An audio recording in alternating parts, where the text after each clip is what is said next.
আল্লাহর পক্ষে কিয়ামতের দিন আমরা সাক্ষী হিসাবে দাঁড়াবো। আমরা যখন সাক্ষী হিসাবে দাঁড়াবো তো আমাদেরকে আল্লাহ মাঠে দাঁড় করাবে না, আল্লাহর পাশে স্টেজে দাঁড় করাবে। কিন্তু সত্য তো এটা, হিসাব কিতাব তো হবে, ঠিক না? কি হবে না? হ্যাঁ, তা আমাদের নবীজি জিজ্ঞাসা করবে আল্লাহ হিসাব কিতাব কিভাবে নিবেন? আল্লাহ বলে সবাইটা যেরকম নিব এরকমই নিব। আমাদের নবীজি বলবে যদি সবার সামনে আমার উম্মতের হিসাব কিতাব নেন তাহলে তো আমি তো লজ্জিত হয়ে যাব, কেননা আমার উম্মত তো দুনিয়াতে গুনাহ করছে, আমি তো লজ্জায় পড়ে যাব। আল্লাহ জিজ্ঞাসা করবে তাইলে কিভাবে নিব? তো নবীজি বলবেন যে আমাকে নিতে দেন, আমি আলাদা ভাবে নেই। আল্লাহ প্রশ্ন করবে আপনাকে যদি নিতে দেই তো আপনিও তো আপনার উম্মতের গুনাহগুলা দেখবেন, তখনও তো আপনার চেহারাটা লজ্জায় ছোট হয়ে যাবে যে তোমরা আমার উম্মত হয়ে এই গুনাহ করলা, তো করলা কি করে, ঠিক না? সত্য তো? আল্লাহ জবাব দিবে বন্ধু, ওয়াদা আপনার চেহারা আমি লজ্জিত করব না, বিদায় আপনার উম্মতের হিসাব কিতাব নিব আমি বটে, কারো সামনে না, আপনার সামনেও না, আমি পর্দার ভিতরে নিয়ে নিব, আপনাকেও জানতে দিব না, কাউকে জানতে দিব না।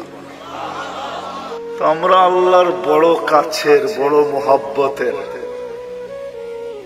এই জন্য আমাদের বয়সটা খুব কম, কেননা আল্লাহ চান না এই উম্মত বেশি ক্লান্ত হোক, কেননা যতদিন থাকবে তত ক্লান্ত হইতে থাকবে, ঠিক না? কি বলেন? মনে হয় বুঝাইতে পারতেছি না। যত বেশি দিন থাকবো তত বেশি কি 950 বৎসর নূহ আলাইহিস সালাম ছিলেন, তো নিজেই ক্লান্তির কথা কোরআনে বলতেছেন, দাউতু কওমি লাইলাম ওয়া নাহারা, আমি 950 বৎসর রাত দিন দাওয়াত দিছি। এটা একটা ক্লান্তি না? না পরিশ্রম? না, বিশাল পরিশ্রম। 950 বৎসর টানা রাত দিন। তা আমাদেরকে আল্লাহ বেশি বয়স দেন না এই জন্য যে আল্লাহ চান না আমরা বেশি পরিশ্রম করি, এই জন্য বয়স কমায় দিছেন। আমার মনে হয় আরো কম দিতে চাইছেন, কিন্তু ভাবছেন আবার এত কম দিলে কেউ আঙ্গুল উঠায় কিনা, এই জন্য 60-70 বছর দিছেন, বেশি দেন নাই। কোন উম্মত কতদিন থাকবে দুনিয়াতে এটা কোন নবী রসুল বলা যায় না, কিন্তু আমাদের নবীজি আইসেই বলছে তোমাদের পরিশ্রম বেশি দিন করতে হবে না। আবার এটার উপরে একটা হাদিসও প্রমাণ আছে, আল্লাহর রসুল উদাহরণ দিয়ে বুঝাইতে চাইছেন যে কেউ শ্রমিক রাখছেন সকাল থেকে জোহর পর্যন্ত, এতটুক সময়ের বিনিময় পেয়েছে। কেউ জোহর থেকে আসর পর্যন্ত, সে এতটুক সময়ের বিনিময় পেয়েছে। আর আমাদেরকে আল্লাহ সময় দিছেন আসর থেকে মাগরিব পর্যন্ত। এই জন্য হানাফি মুযাব বলে আসরের নামাজ একটু দেরি করে পড়ো, যাতে মাগরিব আর আসরের মধ্যখানে ঘন্টা খানিক সময় থাকে। এই জন্য আমরা আসর কিন্তু দেরি করে পড়ি, যেন মাগরিব আর আসরের ভিতরে সময় কম থাকে। আল্লাহ রসুল বলছে তোমাদেরকে সকাল থেকে নিয়ে সন্ধ্যা পর্যন্ত বিনিময় দেওয়া হবে। বুঝা গেল খাটাইলেনও কম, আবার বিনিময়ের গাঠটিও দিলেন বড়। গাঠটি বোঝেন? সওয়াবও দিলেন অনেক বেশি, সওয়াবও দিলেন বেশি। আল্লাহর আমাদের সাথে একটা মহব্বত আছে, মহব্বত, ভালোবাসা। অনেকগুলো প্রমাণ দেওয়া যায়, বড় বড় প্রমাণ দেওয়া যায়। চলেন দুই একটা প্রমাণ দেই, যদি বুঝে আসে। বুঝে যদি আসে তাহলে দুই একটা প্রমাণ দেই। আল্লাহ নামাজ আমাদের উপরে ফরজ করছেন, ঠিক না? হ্যাঁ, কিন্তু পড়ে কয়জন? শতকরা কয়জন পড়ে? আরে বলেন না, কয়জন?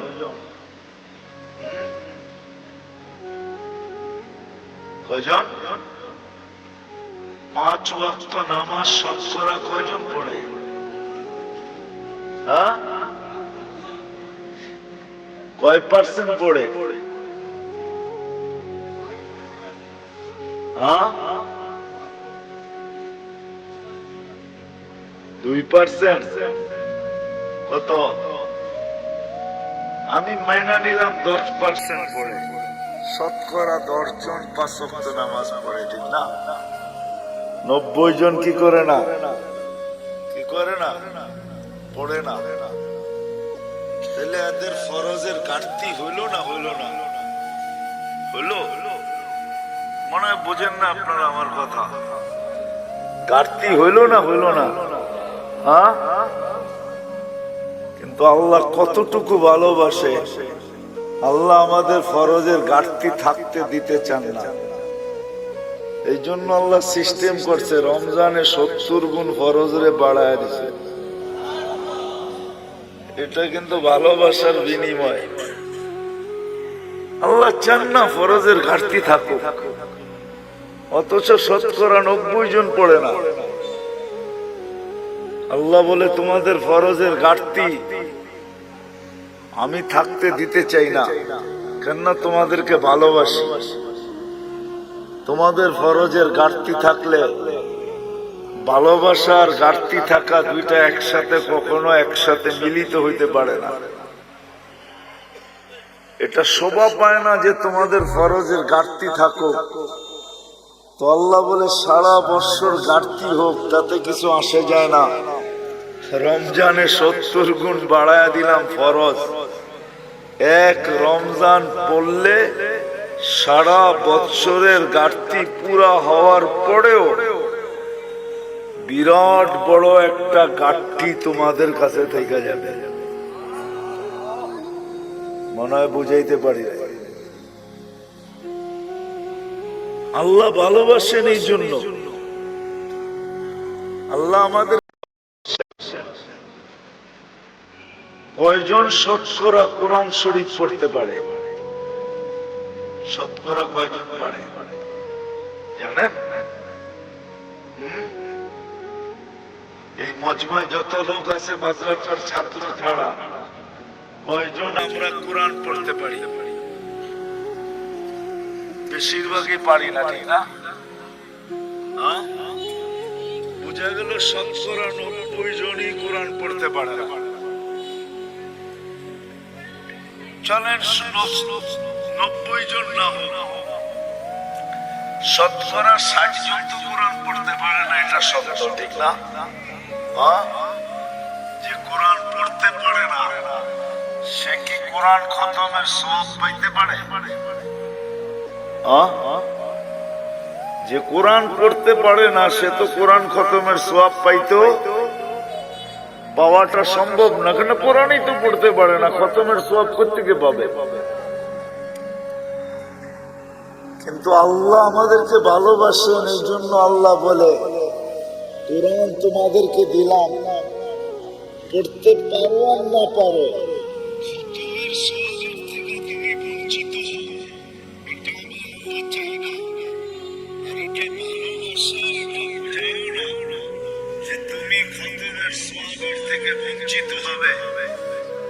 আল্লাহ সূরা ইখলাস দিয়েছেন যে একবার পড়বা 10 পারা, দুইবার পড়বা 20 পারা, তিনবার পড়বা, খতমের সওয়াব মিললো না? মিললো না? মিলছে? সত্য তো? পাক্কা? এটা আল্লাহ ভালোবাসেন, এই জন্য আল্লাহ সূরা ইখলাস দিয়েছেন। ইখলাস দিছেন, সূরা ইখলাস দিছেন, নামাজ আল্লাহ আমাদেরকে দিছেন। কিন্তু যতজনই শুনছেন নামাজ আমাদেরকে দিছেন, সবাই বলছে পড়বে কি করে, তাও 50 ওয়াক্ত কি করে পড়বে না। মুসা আলাইহিস সালাম আমাদের নবীজিকে বইলা কয়া কমাইতে বলছেন, কমায় নিয়ে আসেন। আমাদের নবীজির কথা বুঝে আসছে, তুমি যা কমাইতে কমাইতে 5-এ নিয়ে আসছেন। যখন 5-এ আনছেন তখন উনি বলতেছিল 5 ওয়াক্ত পড়বে না, আপনার উম্মত পড়তে পারবে না, 5 ওয়াক্ত পড়বে না। আপনি আবার কমায় নিয়ে আসেন। কিন্তু আমাদের নবীজি বলছে আমার লজ্জা লাগে। কিন্তু মুসা আলাইহিস সালাম বারবার বলতেছে পড়বে না, লজ্জার দিকে তাকায় লাভ নাই, জান কমায় নিয়ে আসেন। আপনার উম্মত 5 ওয়াক্ত পড়তে পারবে না, আমি তো 2 ওয়াক্ত পড়াইতে পারি না, আপনার উম্মত 5 ওয়াক্ত পড়বে কি করে, কমায় নিয়ে আসেন। আল্লাহ ভালোবাসে, এই জন্য কানে কানে বইলা দিছে 5 ওয়াক্ত নিয়ে যান, আমি নিজে সবাইকে ডাইকা ডাইকা পড়ায় নিব। এই জন্যই কিন্তু আল্লাহ ডাইকা ডাইকা পড়ায় আমাদেরকে, যদিও আমরা পড়ি না।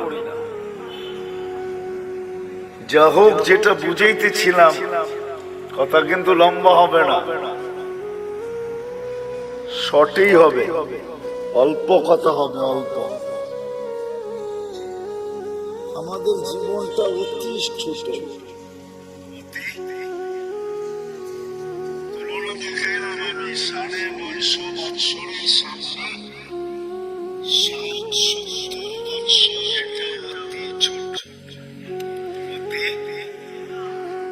কিন্তু একটা জবাব দিলাম যে আমাদেরকে এত ছোট বয়স কেন দিলেন, এটাই প্রমাণ দিলাম যে ছোট বয়স এই জন্য দিলেন, অল্প বয়স এই জন্য দিলেন যে আল্লাহ আমাদেরকে অনেক ভালোবাসে। মানুষ কোনোদিন ভালোবাসার পাত্রকে ক্লান্ত করতে চায় না, যে ভালোবাসার পাত্র ক্লান্ত হোক, ভালোবাসার পাত্র ক্লান্ত হোক, এটা মানুষ কখনো চায় না। যখন মানুষ চায় না তো আল্লাহ কি করে চাবে? এই জন্য আল্লাহ আমাদের বয়স কমায় দিছেন।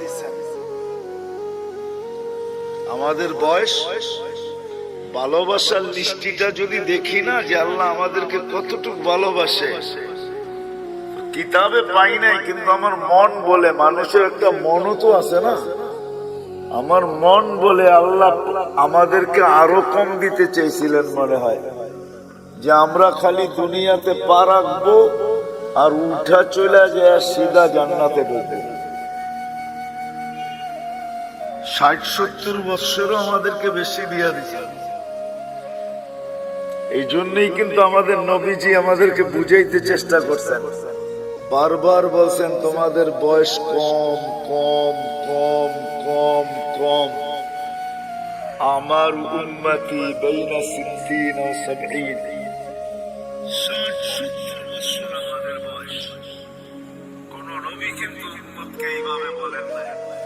আমাদের নবীজি যেরকম আমাদেরকে বলছেন, কারণ আমাদের আল্লাহ যেরকম আমাদেরকে ভালোবাসেন, আমাদের নবীজিও আমাদেরকে এরকমই ভালোবাসেন। আমাদের আল্লাহ আমাদেরকে ভালোবাসেন, এরকম ভালোবাসেন যে কোনো উম্মতকে ভালোবাসেন। আমার মনে হয় লেবেল কেন লাগাইছেন জানেন? হ্যাঁ, জানেন না? জিনিসে যদি চিহ্ন না থাকে না তো সবগুলো মিলে যায়, বোঝা যায় না কোনটা কিরকম, ঠিক না? আল্লাহ আমাদেরকে চিহ্ন লাগাইছেন, লেবেল লাগাইছেন, কুনতুম খায়রা উম্মাহ। উম্মত 100 লক্ষ হইতে পারে, কিন্তু তোমাদেরকে মিলাইলেও মিলবে না, কারণ তোমাদেরটাই লেবেল লাগানো আর একটাও লেবেল লাগানো না। তোমরা কারোর সাথে মিলবে না। এই জন্যই তো সাহাবায়ে কেরাম জিজ্ঞাসা করছে, ইয়া রাসূলুল্লাহ, কিয়ামতের দিন আমাদেরকে কেমনে চিনবেন এত মানুষের ভিতর থেকে? আল্লাহর রাসূল বলছে, চিনবো না কেন, তোমাদের গায়ে তো লেবেল লাগানো থাকবে। ওইখানে আবার লেবেল আরেকটা হবে, ওইখানে লেবেল আরেকটা হবে, ওইখানে আবার লেবেল আরেকটা লাগায় উঠাবে। গোর মুআজ্জাল মিন আসারিস সুজুদ। আল্লাহর রাসূল উপমা দিয়ে বুঝাইছে যে এক ধরনের ঘোড়ার ভিতর থেকে যদি একটা ঘোড়া সাদা হয়, এতটুকু জায়গা যদি তার সাদা হয়, তো তোমরা চিনবে? বলছে, ইয়া রাসূলুল্লাহ, এটা তো সহজ, সবটি একরকম, আর এটাই শুধু আলাদা, তো এটা চিনবো না কেন? তো বলছে, তোমরাও কিয়ামতের দিন লেবেল লাগায়া উঠানো হবে। তো আমাদের নবীজিও আমাদেরকে খুব ভালোবাসেন, যেমন আল্লাহ ভালোবাসেন এমন নবীজিও আমাদেরকে ভালোবাসেন। আমার মনে হয় না কোন উম্মত, কোন নবী রাসূল তার উম্মতকে এতটুকু ভালোবাসেন। আমাদের নবীজি আমাদেরকে, আমরা যদিও ভালোবাসি না, আমরা শুধু বলি বাসি, আমরা বলি মুখ দিয়া যে নবীকে ভালোবাসি, কিন্তু ফতোয়া দিলে আবার উল্টা হয়ে যাবে। জানি না এলাকার মানুষ সইতে পারবেন কিনা, বলা ফেলবো? হ্যাঁ, জিও বুঝেন। কিন্তু আব্দুল কাদের জিলানী রহমতুল্লাহ আলাইহি লেখছেন ফাতহুর রব্বানির ভিতরে, ওনার একটা কিতাব আছে ফাতহুর রব্বানি, ওটার ভিতরে উনি লেখছেন, লিসানুকা মুমিন কলবুকা মুনাফিকুন। তোর জবানটা তো মুসলমান, তোর দিলটা তো মুনাফিক। আমরা মুখে তো বলি মুহাব্বত করি নবীকে, কিন্তু আসলে দিলে মুহাব্বত করি না। এই জন্য আমাদের মুখটা মুসলমান হইতে পারে, কিন্তু দিলটা আমাদের মুনাফিক। আমরা মুখ দিয়া বলি মুহাব্বত করি, কিন্তু দিল দিয়া না। কি দিয়া না? দিল দিয়া। প্রমাণ দিব? এখানে একজনও নাই মাদ্রাসার তালেবে ইলম ছাড়া যে আমি এই বয়সে যতবার চুল কাটছি, একবার ছায়া আমি সেলুনে বলছি, আজকে আমার চুলটা আমার রাসূল সাল্লাল্লাহু আলাইহি ওয়াসাল্লাম যেমন পছন্দ করতেন ওরকম ভাবে কাইটা দাও। এই শব্দগুলা বইলা চুল কাটছি জীবনে একবার। যার বয়স যতটুকু, কি কাটছেন?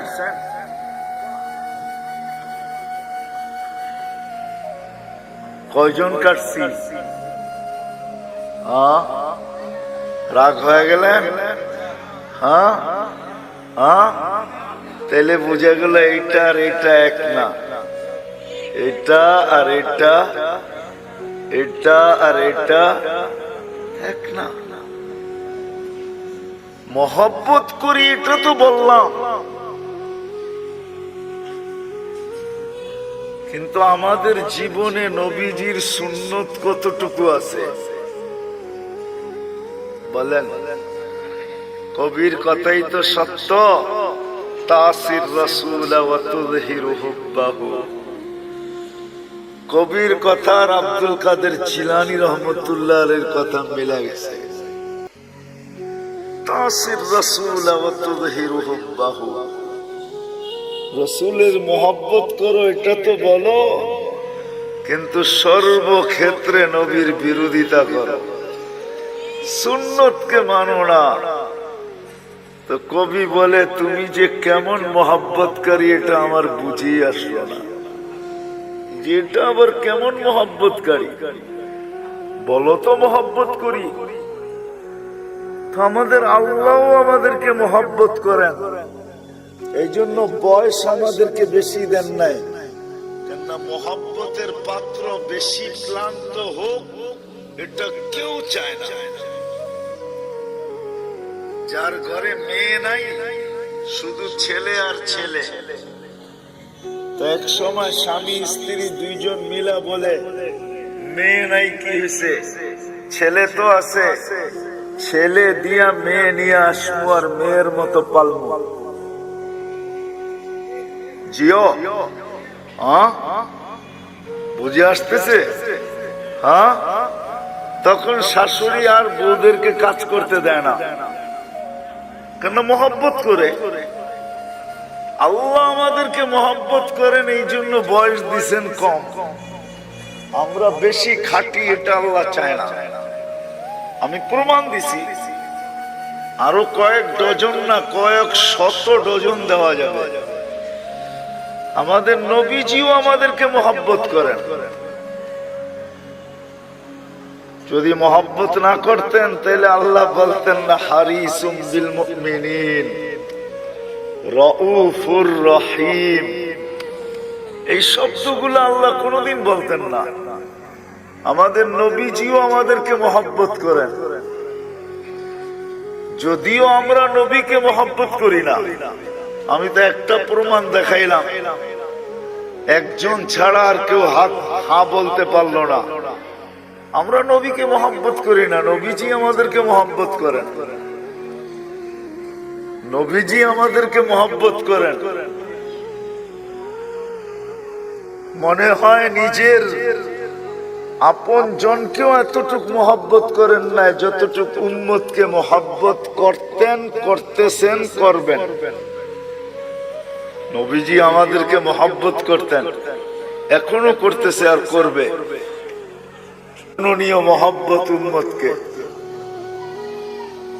চলেন একটা মোটা উদাহরণ দিই, যদি বুঝে আসে। তাও হাদিস থেকে বানায় না। আমাদের দেশে কয়েকদিন আগে ইউনিয়ন পরিষদের ইলেকশন গেছে, ঠিক না? আপনাদের এখানে গেছে?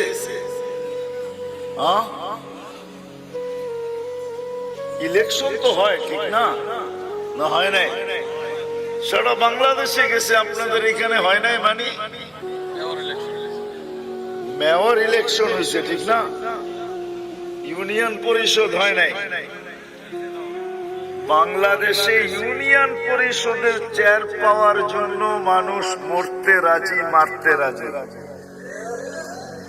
সারা বাংলাদেশে ইউনিয়ন পরিষদের ইলেকশনে বহুত লোক এবার মারা গেছে, এমনকি প্রার্থী পর্যন্ত মারা গেছে, শুধু ইউনিয়ন পরিষদের একটা চেয়ার পাওয়ার জন্য। আর আমাদের নবীজিকে যতদিন থেকে আল্লাহ নবুয়তের ঘোষণা দিয়েছেন, কতদিন থেকেই বলতে বলতে আসতেছেন, বন্ধু আপনার জন্য একটা চেয়ারও রাখছি। ওই চেয়ারটার নাম হইল মাকামে মাহমুদ। কি? ওই চেয়ারটার উপরে আর একটা চেয়ার আছে, আর কোন চেয়ার নাই। ওটা হলো আল্লাহর কুরসি। আর কুরসির নিচে শুধু একটাই চেয়ার আছে, ওটার নাম মাকামে মাহমুদ।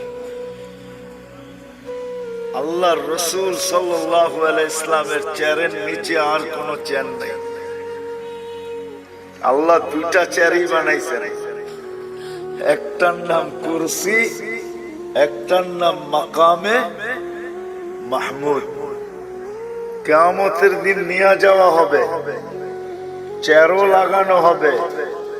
আল্লাহর রাসূলও চেয়ারের কাছে যাবেন, আল্লাহও বলবেন ডাইন পাশে রাখা হবে আল্লাহ, আর বলবে বন্ধু বসেন, কিন্তু আল্লাহর রাসূল চেয়ারে বসবেন না।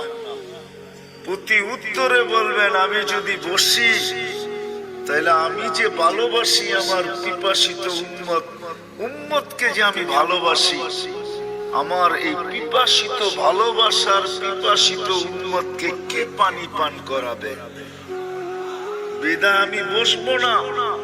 আমি তো হাউজে কাউসারে যাব, নিজের হাতে উম্মতকে পানি পান করাবো। আর উম্মতকে বলে দিব লা তাজমান বাদাহা আবাদা, আর কোনদিন তুমি পিপাসিত হবে না। শুধু পানি পান করাবে, এখানেই শেষ না। আরেকটা দেখাইতেছি ভালোবাসা। নাইলে চেয়ারে না বৈশা মানুষ চেয়ার পাওয়ার জন্য মরতে রাজি, মারতে রাজি। আর নবীজির জন্য চেয়ার রাখা আছে আল্লাহর পাশে। হায় হায় হায়, বলবে আমি মিজানের কাছে যাব, আর যা নিজের চোখে দেখবো উম্মতের পাল্লার সামনে ঝুঁকে না পিছে ঝুঁকে। শুধু দেখবো না, আপনি যে আমাকে প্রতিশ্রুতি দিচ্ছেন ওইগুলা ওই পাল্লার কাছে দাঁড়ায় আমি প্রতিশ্রুতি গুলা বাস্তবায়ন করব। আপনি আমাকে প্রতিশ্রুতি দিচ্ছেন, আমি চাইলেই নাকি দিবেন। তো পাল্লা যখন সামনে ঝুঁকবে না, তো আমি চাবো উম্মতের জন্য চাওয়ার হাত আপনার সামনে উঠায় দিব। আপনি প্রতিশ্রুতি দিচ্ছেন সুপারিশ করলে কবুল করবেন। আপনি প্রতিশ্রুতি দিচ্ছেন সাউফা ইউতিকা রাব্বুকা ফাতারদা, আমাকে রাজি করে ছাড়বেন। উম্মতের পাল্লার সামনে না ঝুঁকলে আমি রাজি হব না, না না না না। আপনি প্রতিশ্রুতি দিচ্ছেন লা ইউখজিকা ফি উম্মতি, উম্মতের ব্যাপারে আমাকে লজ্জিত করবেন না। কিন্তু যদি পাল্লার সামনে না ঝুঁকে, তো ফেরেশতা তো ঘোষণা দিয়ে দিবে অমুকের উম্মত নাম এটা, বাবার নাম এটা, চিরদিনের জন্য অসফলতার চেহারা দেখে ফেলছে।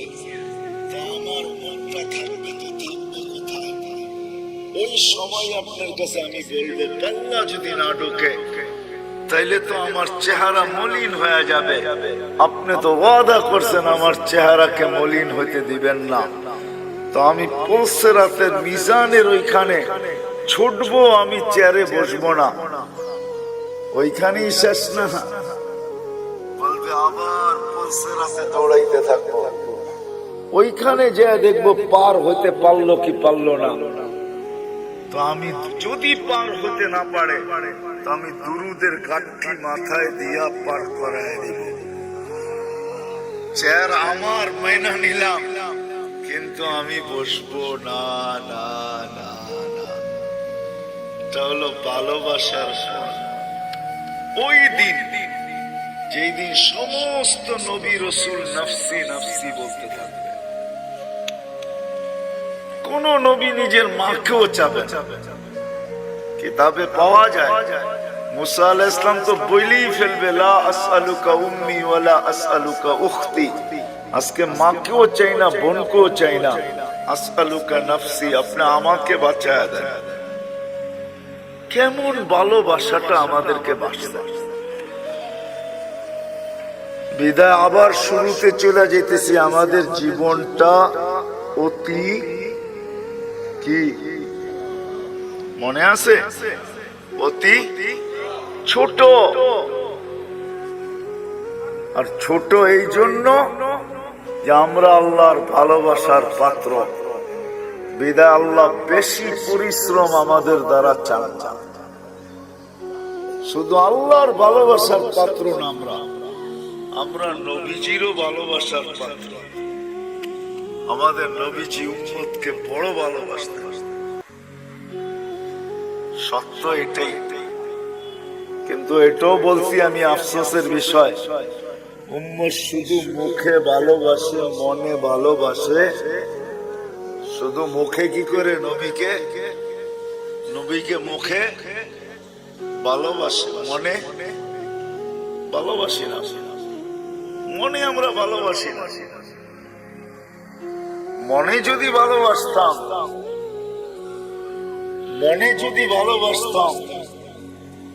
তাহলে আমি প্রমাণ দিলাম, তাহলে সবাই হাত তুলা বলতো, নবীর আদর্শের থেকে দূরে কেউ সরত না। কেননা এটাই তো সত্য, যে যাকে ভালোবাসে তার অনুসরণ অনুকরণ তার কাছে মজা লাগে। কি লাগে না? না লাগে না?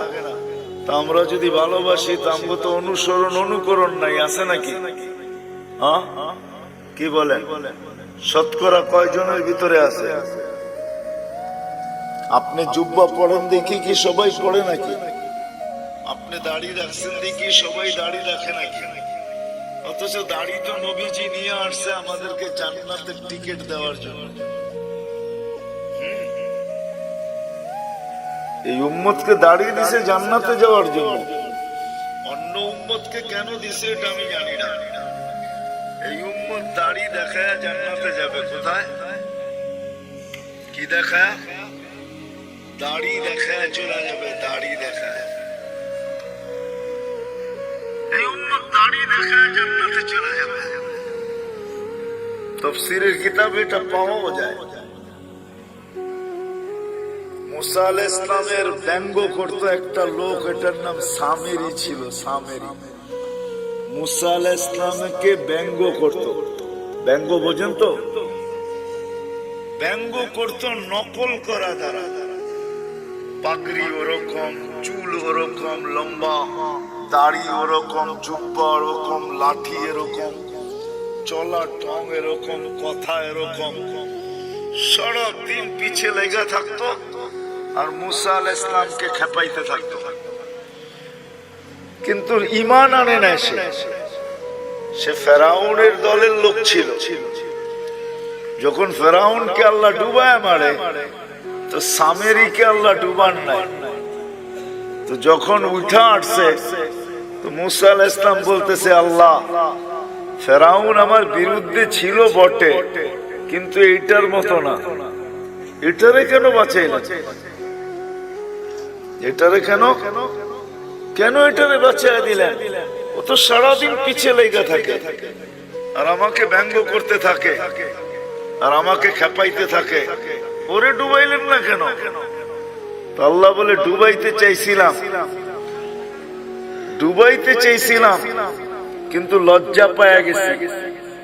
আপনার মতো চুল দেখা, দাড়ি দেখা, জুব্বা দেখা, পাগড়ি দেখা, লাঠি দেখা, অঙ্গি ভঙ্গি দেখা লজ্জা পায়া গেছি, এই জন্য ডুবাই নাই।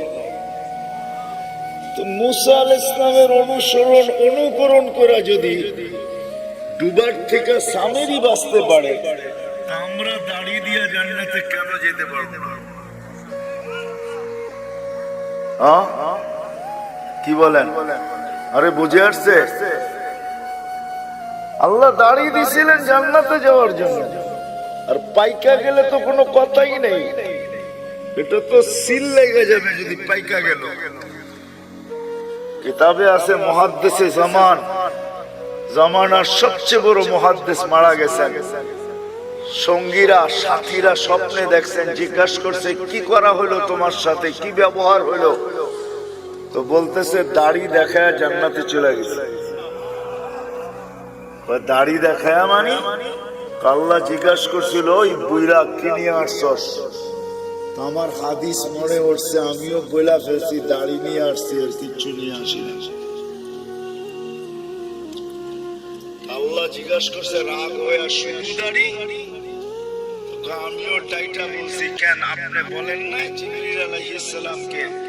জিবরিল আলাইহিস সালাম বলেন না আমাদের নবীজিকে? আমাদের নবীজি কি বলে না সাহাবাকে? সাহাবা কি বলে না তার ছাত্রকে? সে কি বলে না তার ছাত্রকে? সেই তো আমার ওস্তাদ, সে তো আমাকে বলছে আপনি নাকি সাদা দাড়ি দেখলে লজ্জা পান। এইখানে তো আইসা দেখি উল্টাটা, সাদা দাড়ি বলতে দেরি, আপনি চোখ বড় বড় করতে দেরি করেন নাই। তা আল্লাহ হাইসা দিয়া বলে, সবাই সত্য বলছে, আমিও সত্য বলছি, মাফ করে দিলাম, যা। এই উম্মতকে তো আল্লাহ দাড়ি দিয়েছেন জান্নাতে যাওয়ার জন্য, কিন্তু এই উম্মত সারা দিন দাড়ি কাটে, ঠিক না? কি রাখে কয়জন আর কাটে কয়জন? ঠিক না? সত্য তো? আমি কিন্তু আবার পিছনে চলে যেতেছি। আমাদের জীবনটা অতি ছোট, কারণ এটাই যে আল্লাহ আমাদেরকে অনেক ভালোবাসে। যেমন আল্লাহ আমাদেরকে ভালোবাসেন, আমাদের নবীজিও আমাদেরকে এরকম ভালোবাসেন, যার কারণে আমাদের জীবনটা ছোট। কেননা ভালোবাসার পাত্র বেশি পরিশ্রম করুক এটা কোনোদিন চায় না। যে ভালোবাসে সে চায় না ভালোবাসার পাত্র বেশি পরিশ্রম করুক, এটা চায় না। বিধায় আমাদের নবীজিও চায় না, আল্লাহও চায় না আমরা লম্বা জীবন পাই। আরেকটা কারণও আছে,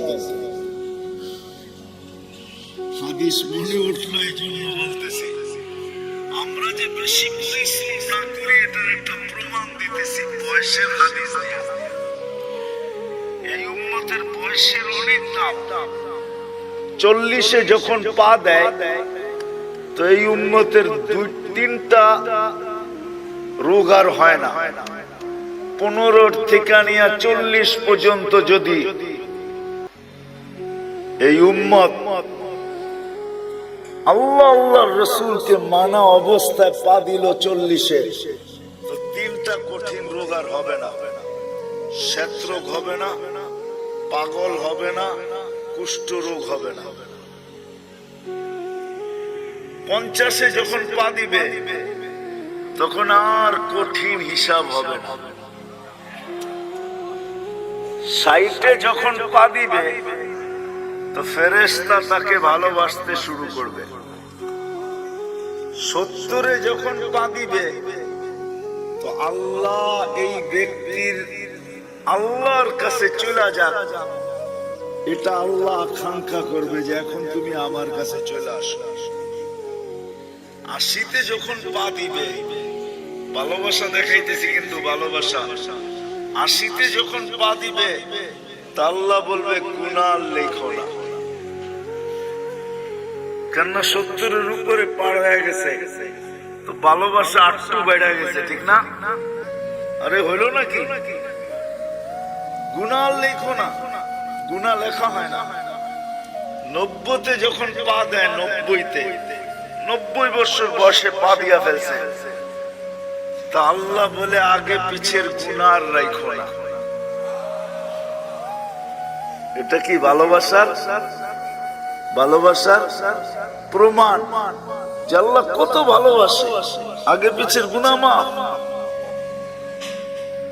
আল্লাহ বলে পিঠে লেখা দাও, এটা আল্লাহর কয়েদি আল্লাহর জমিনে এখনো রাখা আছে।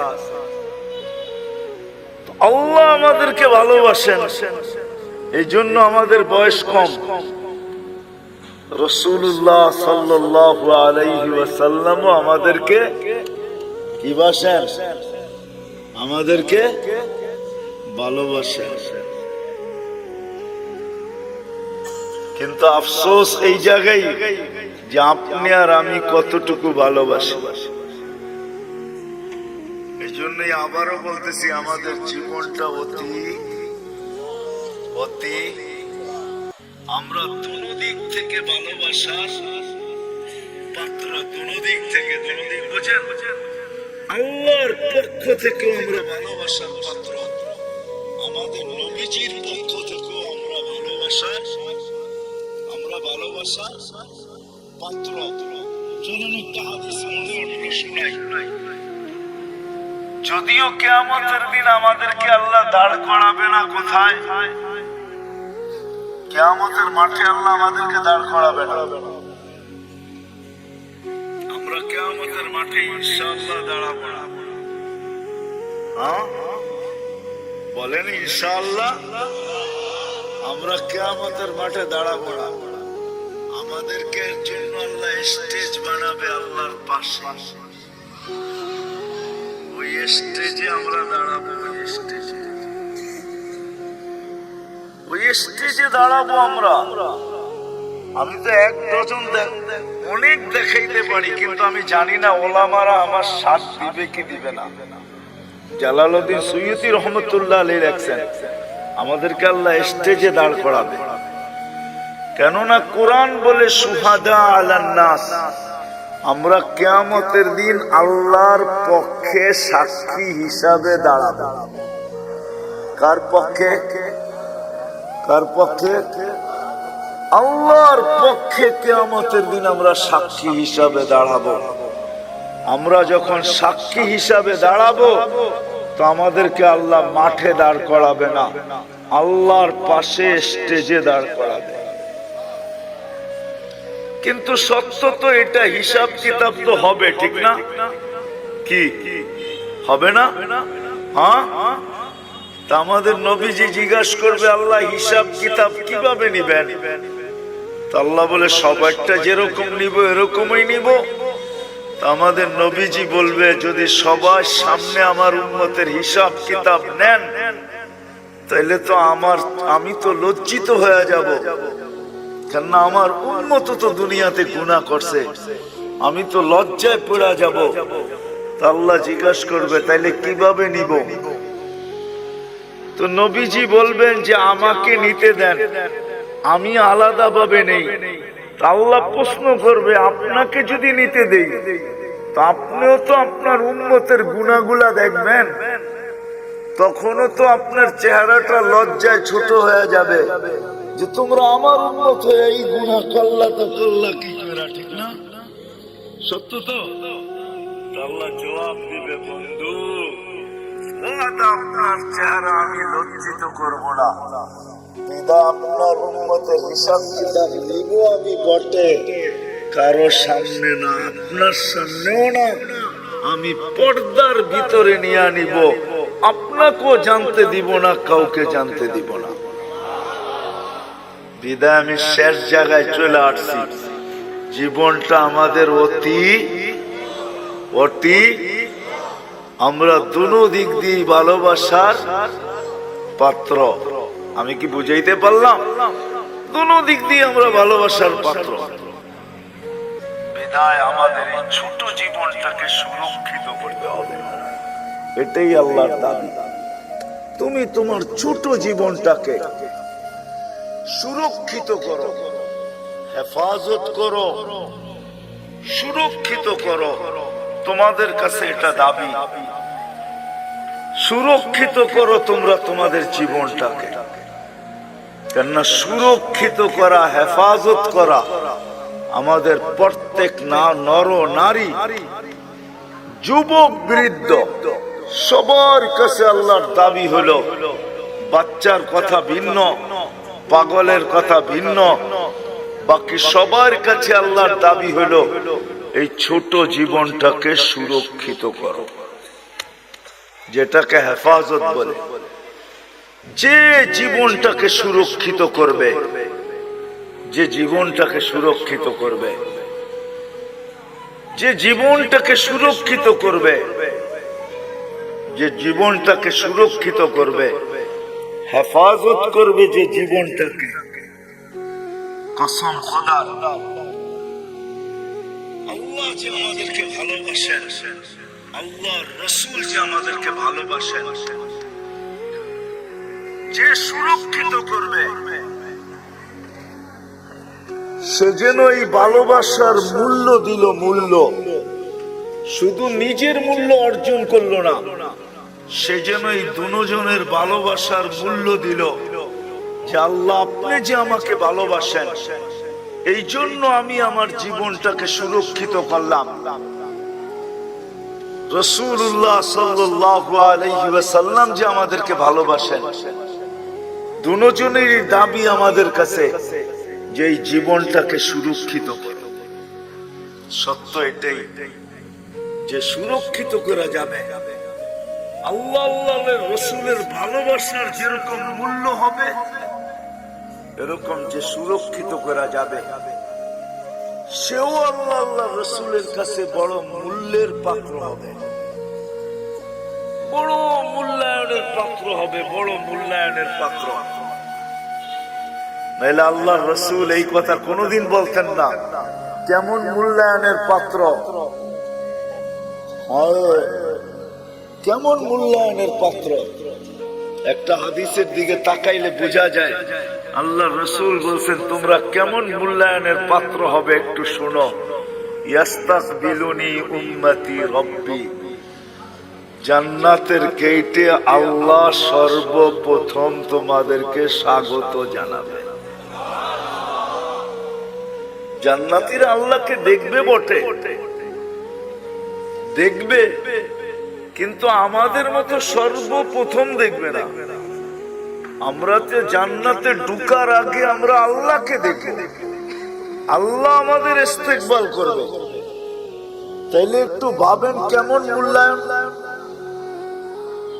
যে আল্লাহ গেটে আমাদেরকে স্বাগত জানাবে। নাহলে আল্লাহ রাসূল কেন বললেন ইয়াস্তাকবিলুনি উম্মতি রব্বি, আমার রব আমাকে আর আমার উম্মতকে জান্নাতের গেটে স্বাগত জানাবে। কেমন মূল্যায়ন, কেমন মূল্যায়ন।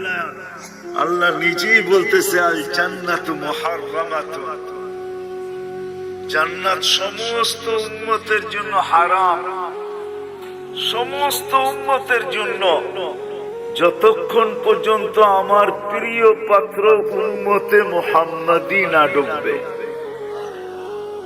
আমরা যতক্ষণ পর্যন্ত না ঢুকবো কোন উম্মতের জান্নাতে ঢুকার কোনো অনুমতি নাই। চাই জান্নাতের ফয়সালা তার জন্য যতই হোক না কেন তাকে অপেক্ষা করতে হবে, এটাই আল্লাহর ঘোষণা। তাহলে পাবেন আমরা কতটুকু মূল্যবান। বিদায় আসেন এই সম্মেলন থেকে। আমার পরেও তো বক্তারা আসবে, কথা ওনারাই শোনাবে। আমি যদিও ওয়াদা ছিল চলে আসছি, বহু দূর থেকে ঢাকা আসছি, ওইখান থেকে এখানে আসছি। শরীর যদিও এখন অনুমতি দেয় না। এই মজমার থেকে, সম্মেলন থেকে আমরা প্রতিজ্ঞা করি আমাদের জীবনটা কিন্তু ছোট, অতি ছোট। আর ছোট কেন এটা আমি দেখাইলাম, যে আমরা আল্লাহর বড় প্রিয় পাত্র, আল্লাহর রসুলের বড় প্রিয় পাত্র। বিদায় আল্লাহ আল্লাহর রসুল চান যে আমরা আমাদের জীবনটাকে সুরক্ষিত করি। যুবক যৌবনকে সুরক্ষিত করো, নারী নারীত্বকে সুরক্ষিত করো, পুরুষ পুরুষত্বকে সুরক্ষিত করো, গরিব দারিদ্রতাকে সুরক্ষিত করো। যে যে অবস্থানে আছে সে নিজেকে সুরক্ষিত করো। কেননা আমরা দুই দিক থেকে প্রিয় পাত্র। আল্লাহ চান না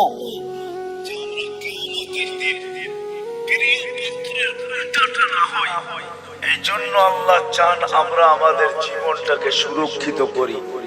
কিন্তু সুরক্ষিত সহজে কিভাবে করব?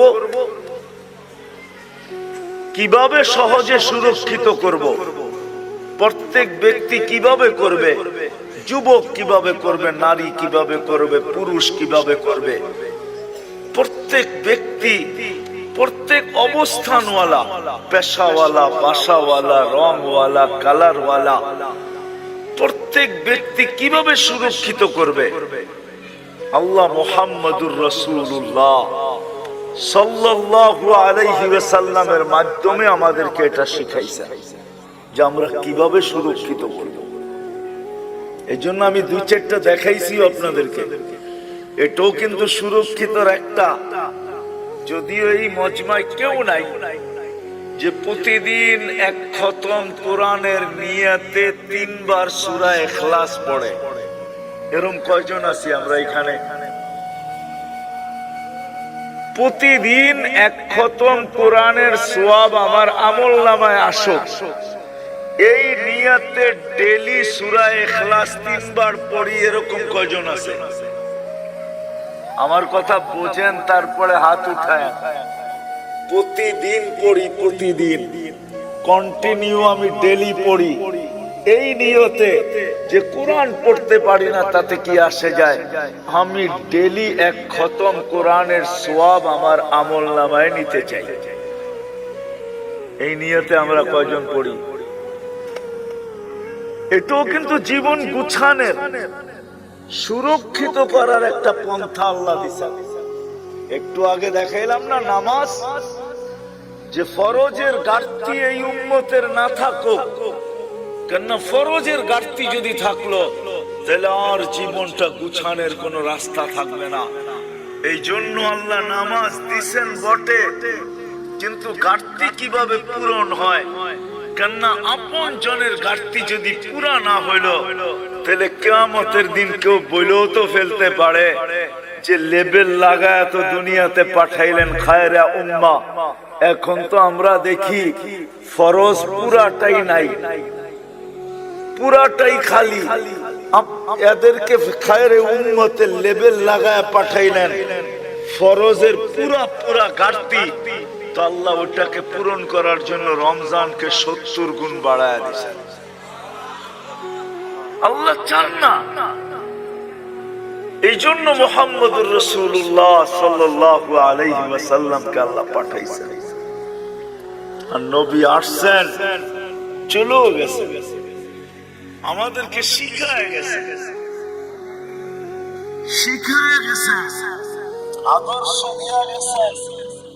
আল্লাহ নিজেও ঘোষণা দিতেছেন, আল্লাহ নিজেও ঘোষণা দিতেছেন, লাকাদ কানা লাকুম ফি রাসূলিল্লাহি উসওয়াতুন হাসানাহ।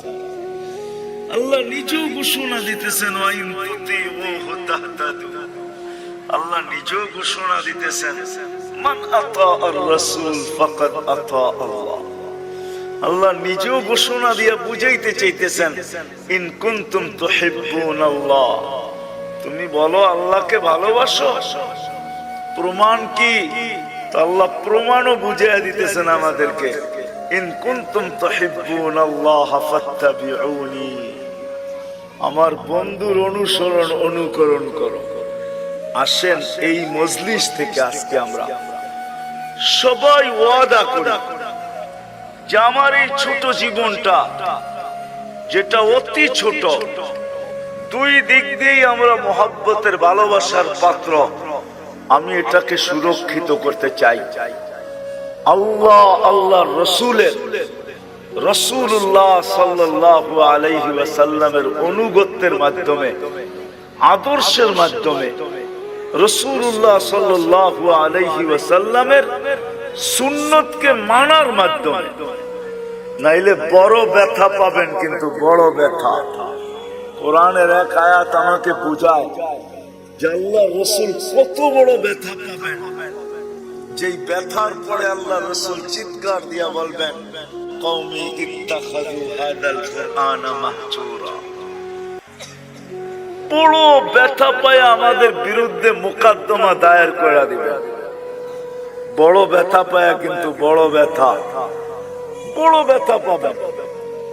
হাদিসও আছে, হাউজের কাউসারের কাছে যাবেন, পানি পান করার জন্য যাবে, কিন্তু দিলে এতটুকু ব্যথা পাবে, দেখা চেহারা দেখে এতটুকু ব্যথা পাবে যে চিৎকার দিয়া বলবে, সুলকান সুলকান লিমান গাইয়ারা বাদি।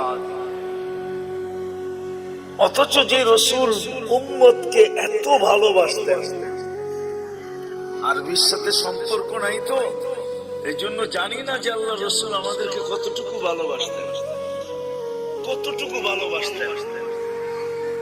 নাইলে আল্লাহ হারিসুম বিল মুমিনিনা রাউফুর রহিম বলতেন না। রাউফ এটা আল্লাহর সিফাত, রহিম এটা আল্লাহর সিফাত। আল্লাহ দুটোটা বন্ধুকে দিয়া দিয়েছেন, কতটুকু উম্মতকে ভালোবাসতেন।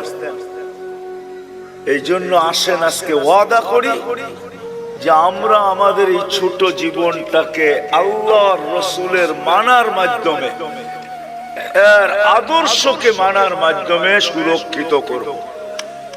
কি রাজি? ওয়াদা পাক্কা? কিন্তু কিন্তু এটা শিখতে হবে, তাইলে আল্লাহর রাসূলের আদর্শ শিখতে হবে। কিন্তু আপনি যদি বলেন, এইখানেও একটা প্রশ্ন আছে, আপনি যদি বলেন যে আমি সবগুলা পুরা করতে পারবো, তো পারবো কি করে? এই জন্য ভালোবাসার বিকাশ কিন্তু এটা আল্লাহর রাসূল কমায় দিয়েছেন। আল্লাহ কমায় দিয়েছেন বন্ধুর মাধ্যমে। আল্লাহ রাসূল বলেছেন লাউ উমিলা উশরা মা উনসিলা বিলা নাজা, তোমরা যদি 100 ভাগের 10 ভাগও করে দেখাইতে পারো তো আল্লাহ তোমাদেরকে 1-এ 10, 10-এ 100, 100 নাম্বার দিয়ে তোমাদেরকে পাস করায় দেবে।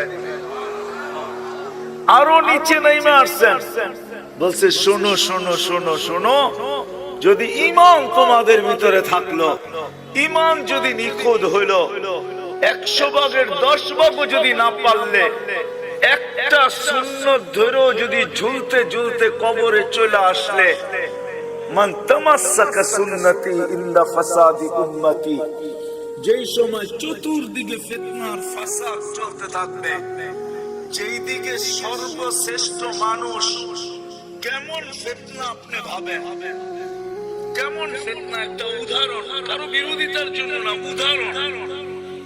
যেই মানুষটাকে আল্লাহ সৃষ্টির ভিতরে সবচেয়ে সেরা বলতেছে, কেমন গুটগুটে ফিতনা, ওই মানুষটা নিজেকে সৃষ্টির ভিতরে নিকৃষ্টতম।